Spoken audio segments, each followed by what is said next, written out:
Los tres tenían familias envidiables, bellas esposas, hijos maravillosos, y seguramente eran de aquellos padres que se sentaban a leer en las noches a sus hijos una fábula antes de irse a dormir.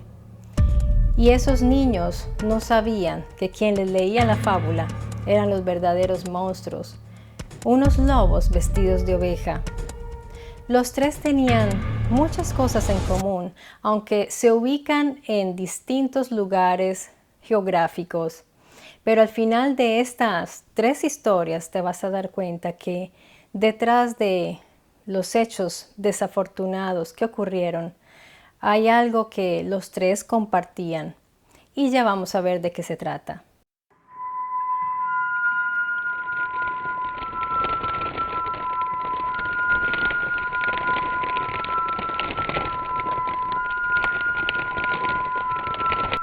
John List había prestado servicio militar durante la Segunda Guerra Mundial y también había participado en la Guerra de Corea. Sin embargo, se caracterizaba por ser un hombre calmado, tranquilo, más bien de pocas palabras. Tenía una familia conformada por su esposa y sus 3 hijos. Y era un hombre más bien tranquilo. Era conocido por esta característica. Él consigue un buen puesto en un banco y cuando comienza a ver que le está yendo muy bien en su trabajo, se compra una hermosa mansión de 18 habitaciones con un salón de baile muy bonita y se lleva a vivir ahí a su suegra, a la madre de su esposa. Pero esa felicidad les dura muy poco, porque desafortunadamente, a pesar de que él adquiere estos compromisos tan grandes, hablando en términos económicos, le empieza a ir mal en el trabajo. No sabemos a profundidad cómo es la mentalidad de esta persona, pero viendo los resultados de todo lo que sucedió después, yo puedo asumir que quizás era una persona que no lograba concentrarse muy bien. Tenía muchas cosas que le rondaban en su cabeza, o quizás no tenía las capacidades para tener ese trabajo, de modo que le empezó a ir mal, lo perdió. Mientras tanto, su esposa y sus hijos no tenían ni idea de lo que estaba ocurriendo en sus finanzas. En aquella época, digamos que la mujer era un poco más ajena a estos asuntos y los niños iban a sus colegios. La hija de 16 años era actriz, era una linda muchacha, tenía sus amistades, así que ellos no se daban cuenta de lo que estaba ocurriendo y él lo supo mantener muy bien escondido. No quería que todo esto saliera a la luz, porque él, cuando después confesó todo lo que sucedió, llegó a decir que en su cabeza siempre rondaba el pensamiento de que no quería que lo vieran como un fracasado. Y realmente en ese momento lo era, porque no lograba mantener sus trabajos, no lograba surgir. Y empieza a caer en un círculo vicioso de mentiras. John List fingía ir al trabajo. Él se iba en su auto, daba vueltas, se iba a la estación de trenes a leer periódicos, a veces se sentaba allí en un banco a mirar a las personas pasar o se quedaba en su auto a dormir mientras pasaban las horas de trabajo y regresaba a su casa. Estuvo así un tiempo, manteniendo esa mentira, y se pueden imaginar dentro de él todo lo que se estaba produciendo. Seguramente las presiones y saber que tenía muchas deudas, que tarde o temprano eso crecía como una bola de nieve y todo se iba a saber. Y para él eso era impensable.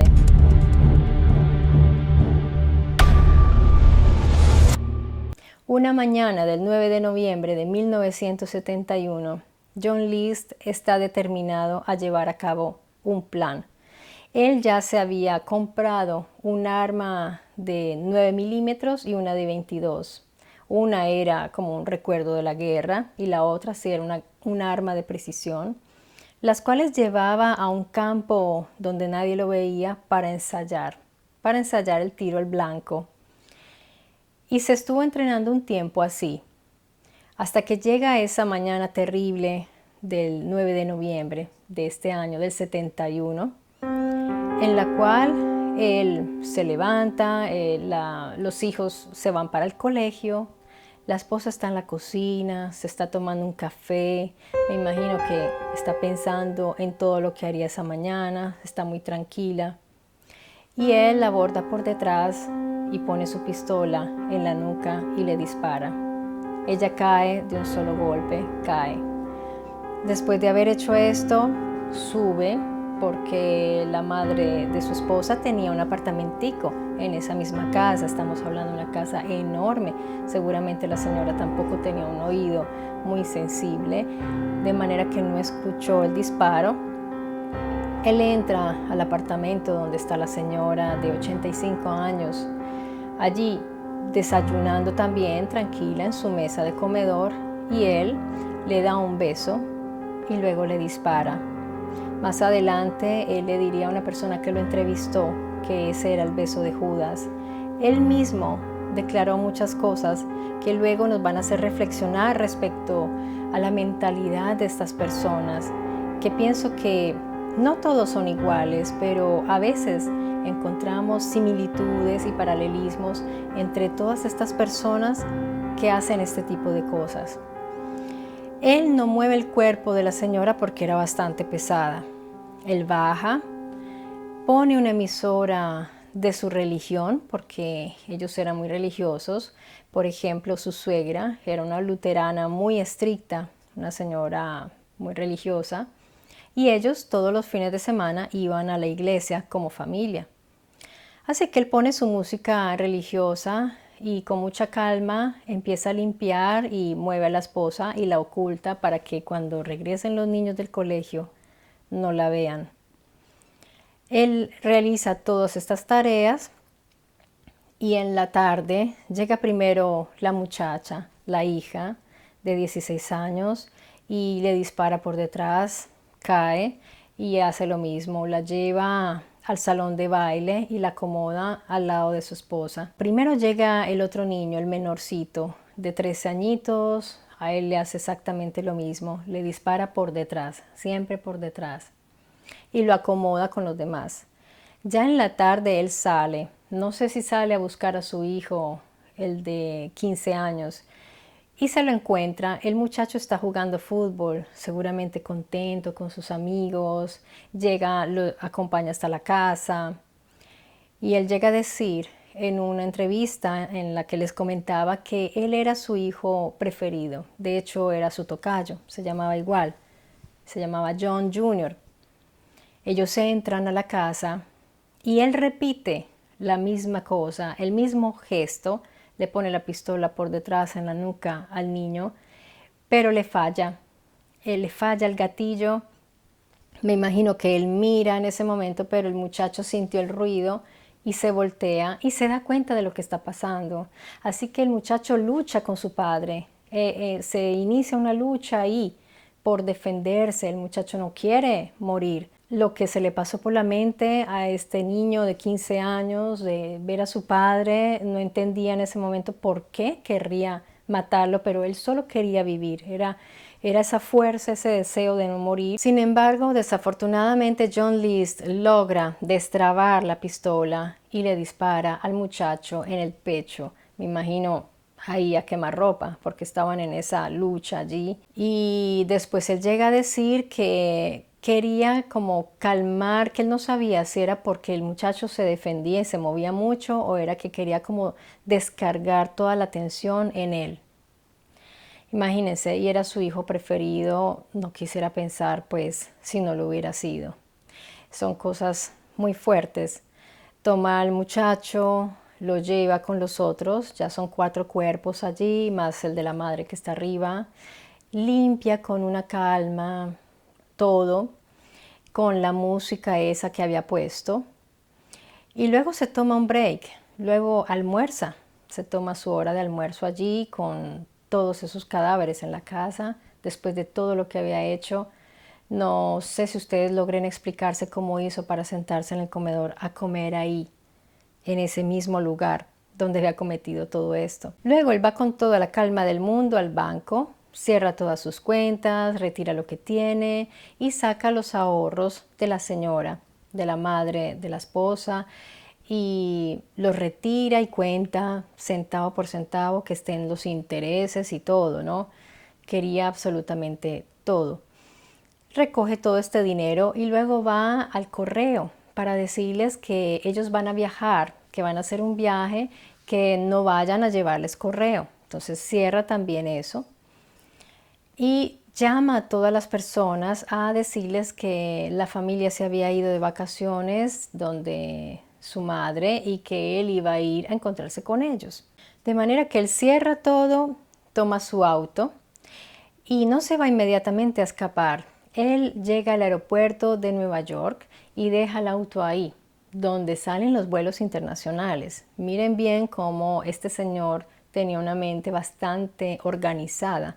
Es lo que podemos llamar un asesino organizado, porque aparte de limpiar la escena del crimen, de organizar todo en la casa, hizo esta movida, dejar el auto allí en el aeropuerto de Nueva York para que pensaran que se iba a ir de viaje muy lejos. Pero antes de él irse, tuvo la gran precaución de sacar todos los álbumes familiares donde él aparecía en fotos y cortó su imagen para que la policía luego no tuviera una imagen que poner en Se Busca. Entonces quitó todas las fotos. Bastante inteligente, si se puede decir, ¿no? Digamos, muy astuto, más bien es la palabra. Él toma el camino, pero no en el auto, sino en un autobús. Se va por tierra hasta Denver.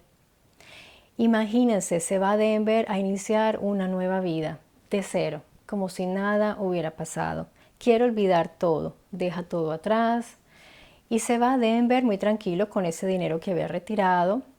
Consigue algunos trabajos, logra conseguirse un trabajo en un hotel fritando cosas en la cocina. Luego se consigue un trabajo un poco mejor. Digamos que son trabajitos promedio, no así pues muy importantes, manteniendo siempre un perfil muy bajo. Y obviamente se inscribe inmediatamente a la iglesia luterana, porque era bastante creyente el señor. No llegan a descubrir los cuerpos hasta un mes después. La policía llega allí porque como él organizó muy bien todo, no había sospechas de que la familia no estuviera. Entonces asumían que estaban de vacaciones. Cuando ya empezaron a notar cosas extrañas, llegaron. Cuando llega la policía, aún estaba sonando la emisora luterana, la música que le había puesto. Y encuentran semejante escena terrible a toda esta familia allí. Ahora se activa la búsqueda. Van a mirar, lo primero que van a mirar son fotos y no hay por ninguna parte. En esa época seguramente no existían los archivos de hoy, que estamos en sistema en todo lado, ya es imposible ocultarnos. De manera que empiezan a buscarlo. Mientras tanto, John List está rehaciendo su vida. Se casa con una señora, una viuda, y un día se sienta con su nueva esposa a mirar un programa de televisión. Es un show de televisión donde están buscando a John List y hacen ver, como él no había dejado fotos, hicieron como un retrato, sí, es un retrato, pero en tercera dimensión, una escultura. Un escultor llegó a esculpir sus rasgos de cómo posiblemente se vería en ese momento, que ya habían pasado unos años. Pero la esposa no se dio cuenta, no notó nada. Yo no sé qué hubiera sucedido si esa señora se hubiera dado cuenta. Pero este señor, como está tan tranquilo y confiado, regresa al lugar donde vivía y allí los vecinos sí lo reconocen. Inmediatamente ponen aviso a la policía que lo captura. Él al inicio niega todo. O sea, él dice que no, que él no había sido. Pero resulta que John List, antes de irse de la casa el día de los asesinatos, había dejado una especie de nota de confesión para su pastor o su sacerdote de la iglesia, en la cual él decía que él esperaba que su familia lo perdonara porque él se estaba confesando ante Dios, de modo de que cuando él se fuera al cielo, porque Dios lo perdonaba, la familia también lo perdonara y vivieran muy felices en el cielo. Para él había matado a su familia porque, primero que todo, no pensó en el suicidio, según él, porque el suicidio es un pecado. Entonces él decía, si yo me suicido me condeno, pero si mato a mi familia, no, porque ellos son las víctimas, o sea, a ellos no no los van a condenar al infierno, porque yo soy el malo. Entonces yo los mato a ellos y los salvo de ser malos. Yo los salvo porque ellos son como, digamos, los sacrificados, ellos son las víctimas. Miren qué razonamiento el de esta persona, si se puede llamar razonamiento, qué elucubración que realizó en su mente para él mismo convencerse de que lo debía o podía hacer. Según él, si él se suicidaba, entonces era condenado al infierno y que de pronto su familia tendría el mismo destino porque quién sabe qué cosas malas harían cuando supieran que él se había suicidado y que tenían todas esas deudas. Así que él, para evitar una tragedia, él lo que hace es salvarlos matándolos y de manera que al matarlos ellos se van al cielo y él después va a ser perdonado según sus creencias porque se confesó y pidió perdón y se va al cielo con ellos. Resuelto. O sea, él supo muy bien cómo resolver la parte más dura y difícil para un asesino, que es la conciencia. Los asesinos siempre buscan el modo de callar, porque no hay peor juez que la propia conciencia, porque la conciencia va contigo a todas partes, no se apaga jamás, no se silencia jamás. Entonces, esta persona encontró el modo perfecto, ya tenía todo el diseño y lo pensó desde antes, desde antes.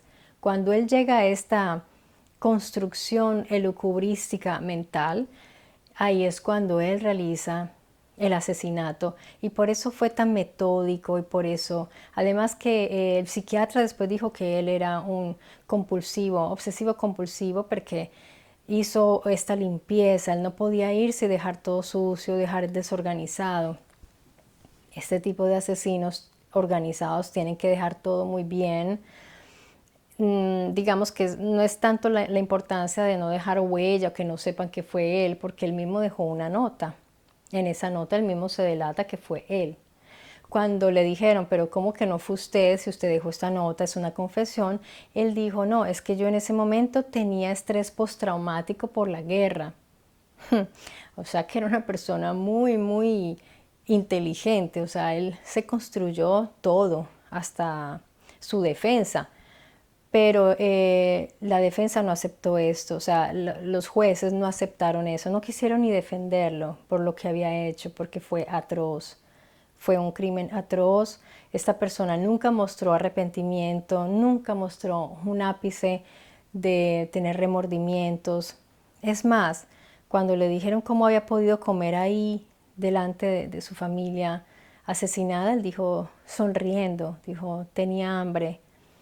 Entonces es una persona bastante, era un psicópata esta persona, era una mente peligrosísima. A él le dan 5 cadenas perpetuas, lo meten en la cárcel, pero resulta que en la cárcel él después muere. Él muere en el 2000, bueno, no recuerdo, yo lo escribo porque él después muere de una neumonía.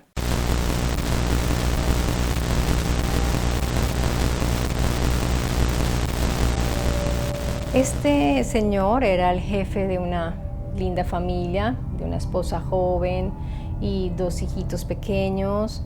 Era una familia grande y muy sociable, les gustaba mucho reunirse en familia y con amigos. Tenían una vida social bastante rica, movida. Este señor había estudiado medicina, pero él ni siquiera logró pasar el primer año y logró mantener una mentira durante 20 años. Una mentira puede convertirse como en un ancla muy pesada, en algo que siempre pesa sobre nosotros. ¿Cómo logró Jean-Claude engañar a su familia, a su esposa, a todos sus amigos y tenerlos convencidos de que él era un médico investigador muy importante de la Organización Mundial de la Salud, nada menos que de la OMS? Bien, él primero con sus mentiras, sus argumentos, tenía su bata y él llegaba y tomaba su maletín y se iba a sus supuestos congresos de médicos y alguito de medicina sabía, entonces seguramente conversaba de esos temas con su esposa en la casa. Él, muy juicioso, cumpliendo sus horarios, tomaba su auto y se iba para estos congresos, para su consultorio. Pero resulta que no había congresos y no había consultorio. En realidad él tomaba su auto para irse por ahí a vagar. A veces se iba a un bosque, a veces se parqueaba por ahí a leer alguna cosa, a dormir. Ustedes se pueden imaginar ese estado mental de esta persona así por 20 años mintiendo, y pues es difícil poder imaginar cómo lo logró, cómo lo hizo. ¿Qué tipo de persona puede mantener una mentira tan grande y tantas mentiras? Porque además de esta mentira de que él era un gran médico y de que trabajaba, ¿cómo mantenía a su familia? Que no vivían pues mal, vivían bien. Bueno, para eso él también pensó en eso. ¿Y cómo lo hizo? Con mentiras. Engañó a su familia, a los padres de la esposa, a sus propios padres, engañó a sus amigos, a todos les dijo que podrían invertir en cuentas, en hacer inversiones en Suiza, porque donde ellos vivían era una región de Francia muy cercana a Suiza, estaba, digamos, allí en la frontera. Así que pues no estaba tan lejos y los convenció a todos de hacer inversiones. ¿Cómo no le iban a creer si era un buen padre, era un excelente esposo, era una persona tan bonita, tan simpática, tan atenta, con una manera de ser tan disponible, suave, porque no era una persona agresiva? De manera que ellos se confiaron en él. Además, si ustedes ven su rostro, no es bueno, las personas después de la cárcel y después de matar, como que les cambia la cara, porque van como proyectando todo eso hacia el exterior, todo lo que realmente ellos tienen y lo que han hecho. No sé si ustedes piensan igual que yo, pero yo tengo esa impresión. Y la cárcel tiene que ser una experiencia muy dura. Pero si ustedes ven las fotos de él, cuando estaba aún antes de todo eso, son muy distintas. Es un señor casi angelical, es una persona gordito, así muy con cara de buena gente. ¿Quién se iba a imaginar semejante cosa?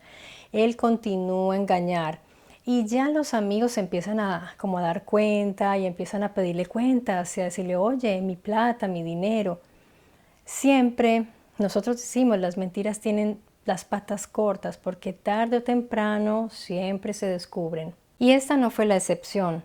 Él sabía que ya estaba llegando el momento límite, en el cual esa bomba iba a explotar y todos se iban a dar cuenta que él era un fracasado, que no había sido capaz de pasar sus estudios, que había mentido, que no era ningún médico, que no era nadie, que había robado. Además de todo, tenía un amante. Imagínense, le alcanzaba el dinero hasta para pagarle al amante los restaurantes, los regalos, los hoteles. O sea, era una personita bastante sin principios de nada, realmente. Y este señor ya ve cercano el día, entonces él empieza seguramente a alimentar en su mente la solución, porque tiene que haber una solución. ¿Qué va a hacer? Y la esposa empieza a sospechar también. Ya la esposa empieza a darse cuenta de detalles, de cosas, como es normal que suceda. No sé cómo pudo haber pasado 20 años sin que nadie se diera cuenta. Bueno, hasta que finalmente ya él sabe que llegó el momento. Y como casi todos, él no piensa en quitarse la vida, o sea, como muchos, ¿no? Él más bien piensa es como en cancelar sus problemas, quitar sus obstáculos, porque para él su familia es un obstáculo. Y es también juzgar, que lo juzguen, sentirse juzgado. Y eso es lo que él totalmente quiere evitar, como John List también.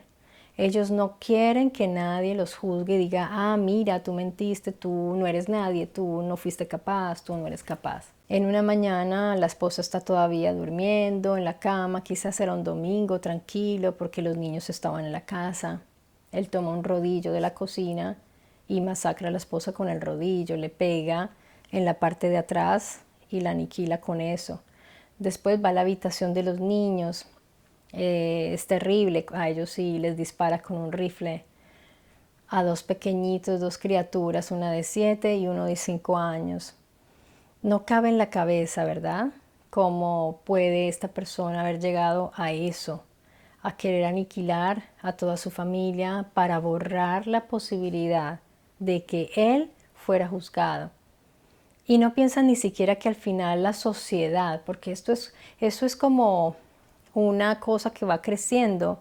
Primero te juzgas tú por tus malos pensamientos, después te juzgan los otros por los malos actos y después cuando ya terminas de hacer la masacre, te juzga la sociedad y te juzga la ley y el problema se va volviendo enorme como una genkidama.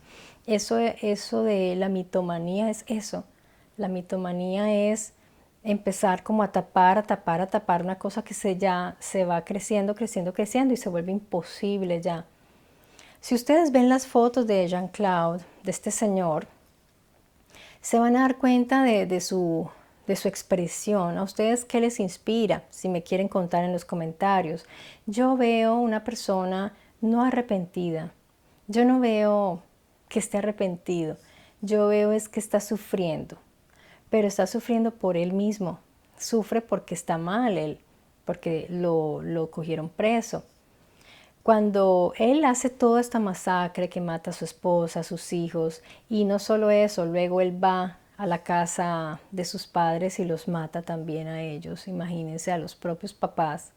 Él regresa y trata de incendiar la casa, seguramente para borrar toda la evidencia.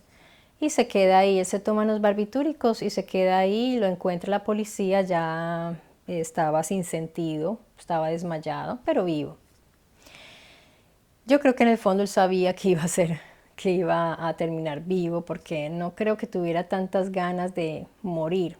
O sea, estas personas siempre intentan unos suicidios muy relativos, muy raros.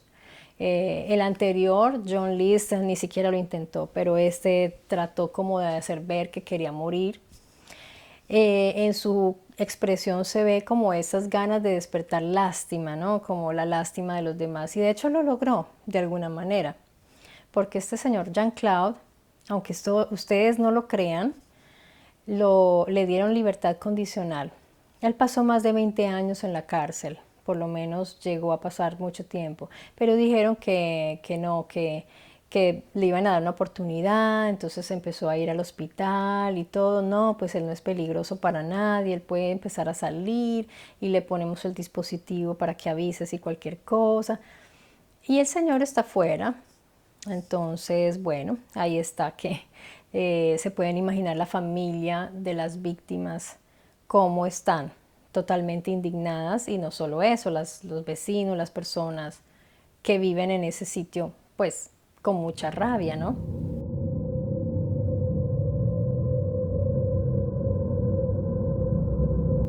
Y esta historia sucedió ahorita en mayo, aquí en Italia, donde yo vivo. Por lo cual nos golpea a todos bastante, bastante, porque nadie quiere leer ese tipo de noticias. Este señor Alessandro Maja era conocido por ser un arquitecto, tener su estudio de arquitectura, una familia envidiable. De hecho, una chica que conocía a la hija de Alessandro dijo que a ella le daba como envidia ver esa familia tan bonita, la hija linda, la esposa bella, el hijo guapísimo y el señor mismo guapo, con una casa espectacular, en un buen barrio, aquí, con su estudio de arquitectura. Y él hacía refacciones en casas, aquí se llama el design, que es como tal vez diseño de interiores, ¿no? Es una carrera muy bonita, todo perfecto, o sea, todo iba muy bien, aparentemente. Entonces, ¿por qué ese día de mayo una vecina oye los gritos de un hombre que grita: finalmente lo hice, lo hice? Y se acerca a ver a la casa de Alessandro Maja y lo ve en calzoncillos, todo untado de sangre en el piso. Ella no sabía si era su sangre o la de quién, y ella llama a todos los vecinos, llaman a la policía a ver qué sucedió en la casa de esa familia, que era la familia ideal prácticamente. Ellos dijeron: se metió un ladrón, los atacaron. Pero muy raro lo que él dijo. Él dijo: los maté a esos bastardos. Ahí ya dijeron: aquí pasa algo y hay que tomar a este señor, no lo dejen ir. Pues resulta que esa tarde, como cualquier tarde de primavera, la familia estaba reunida en la casa, acaban de cenar y Alessandro Maja se levanta a lavar los platos como buen papá, buen esposo. Los dos muchachos, Nicolò de 25 años y la chica de 16, se fueron a sus habitaciones, subieron. La esposa de Alessandro, en cambio, se fue para el sofá. ¿Por qué? Porque ellos tenían problemas en su matrimonio. De hecho, ella estaba por pedirle, ya le había dicho que se quería separar de él. Así que estaban pasando un momento difícil como pareja. Además de eso, como siempre, las personas que están afuera no se dan cuenta, pero dentro del núcleo familiar sí, tenían deudas. Y esto, quien lo sabía mejor era él, Alessandro, que seguramente no le gustaba compartirlo mucho con su familia, porque resulta que hay una estructura mental de algunos hombres, no digo de todos, que están convencidos de que tienen que ser exitosos, de que tienen que ser los berracos, perdón la expresión, los berracos de Aguadas que mantienen a su familia, que los tienen, que no les falta nada, que es que yo soy el hombre, que tengo a mi esposa como, mejor dicho, una reina, y mis hijos en los mejores colegios. Y si ese castillito se les cae, entonces ahí vienen los problemas, y ya más adelante les diré por qué. Entonces, desafortunadamente, este tipo de personas no aceptan los fracasos de una manera como cualquier otra persona normal lo aceptaría. ¿Qué pasó esa noche? Bueno, la esposa de Alessandro estaba en el sofá y él cuenta que más o menos, bueno, empieza a correr la noche y él empieza a caminar de un lado a otro por toda la casa. Seguramente está maquinando, está maquinando. Quién sabe qué pensamientos le pasan por la cabeza de un modo obsesivo. Quién sabe qué le dice este pensamiento, y él sigue caminando. Toda la noche duró así, hasta más o menos a las 4 de la mañana. Él dice que ahí se detiene y dice: ok, lo haré. Se decide, toma la decisión que ya venía roendo de tiempo, y va a tomar sus herramientas que ya había preparado porque las tenía listas en una mesa: el martillo, el destornillador. Toma un cuchillo. Primero se dirige hacia la esposa y en el sofá, que está durmiendo. La pobre señora no tiene ni idea de lo que le espera, y le asesta unos martillazos y luego le corta la garganta. Luego, claro, la señora no alcanza a gritar ni siquiera. Él sube al segundo piso y va donde la muchacha, y también termina con la vida de la chica, porque con el martillo y un destornillador. O sea, esto es una cosa increíble que esta persona haya actuado de esa manera. Seguramente hay una lucha, porque se vieron las heridas de la muchacha. Parece que ella intentó defenderse. Y luego se va a la habitación del joven, de su hijo, y ahí también hace lo mismo. Pero resulta que cuando llegó la policía, el muchacho estaba vivo. Así que eso fue algo esperanzador. Lo tomaron inmediatamente y se lo llevaron al primer centro de emergencias, al más cercano, para salvarle la vida. El joven estuvo hospitalizado mucho tiempo, entubado, y todo el mundo muy pendiente de él. Además, esperando a que se despertara para que pudiera testificar. Y en la medida que mejor se ha ido sintiendo, él ha ido dando más detalles de la situación, pero obviamente han sido muy prudentes y lo han dejado tranquilo, y han respetado también como el dolor de la familia, porque los sobrevivientes, los padres de la señora de Alessandro, estaban deshechos, destruidos, de ver a sus nietos, lo que este Señor les hizo. Ahora yo quiero que revisemos un poco los paralelismos de estos tres casos, porque en realidad lo que yo les decía al inicio, hay algo en común en los tres, aparte de haber asesinado a sus familias, aparte de haber tenido problemas económicos detrás de todos sus problemas, de haber mentido, de haber vivido de apariencias, porque Alessandro también vivía de apariencias. Él dijo siempre que era arquitecto y resulta que él no llegó a ser arquitecto. Él era topógrafo. Sí, muy bien, tenía seguramente la capacidad de poder ser arquitecto, pero él no era arquitecto, así como Jean-Claude no era médico. Y en el caso de John List, era una persona que tuvo un trabajo muy importante en un banco que no pudo sostener porque de pronto no tenía ni siquiera las capacidades de tener ese trabajo. Estas tres personas tienen en común un rasgo importante del cual se habla mucho hoy día, que es el narcisismo. Y se habla mucho porque ya se ha identificado como el factor más fuerte en estos asesinos, lo cual no significa que todos los narcisistas sean asesinos.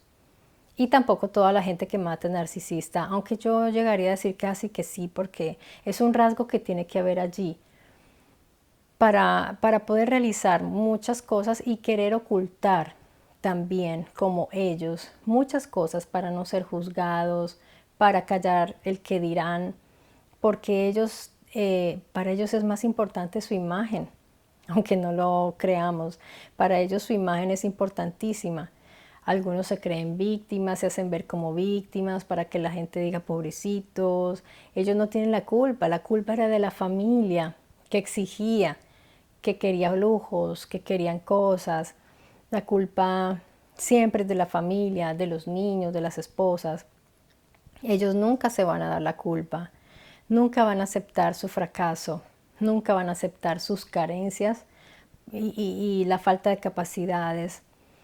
Así que ojo, ustedes padres de familia que están educando hijos, edúquenlos de manera que ellos acepten bien sus derrotas también, porque así nosotros seamos buenos en muchas cosas, también podemos fracasar en otras, y eso no debe significar el fin del mundo, absolutamente.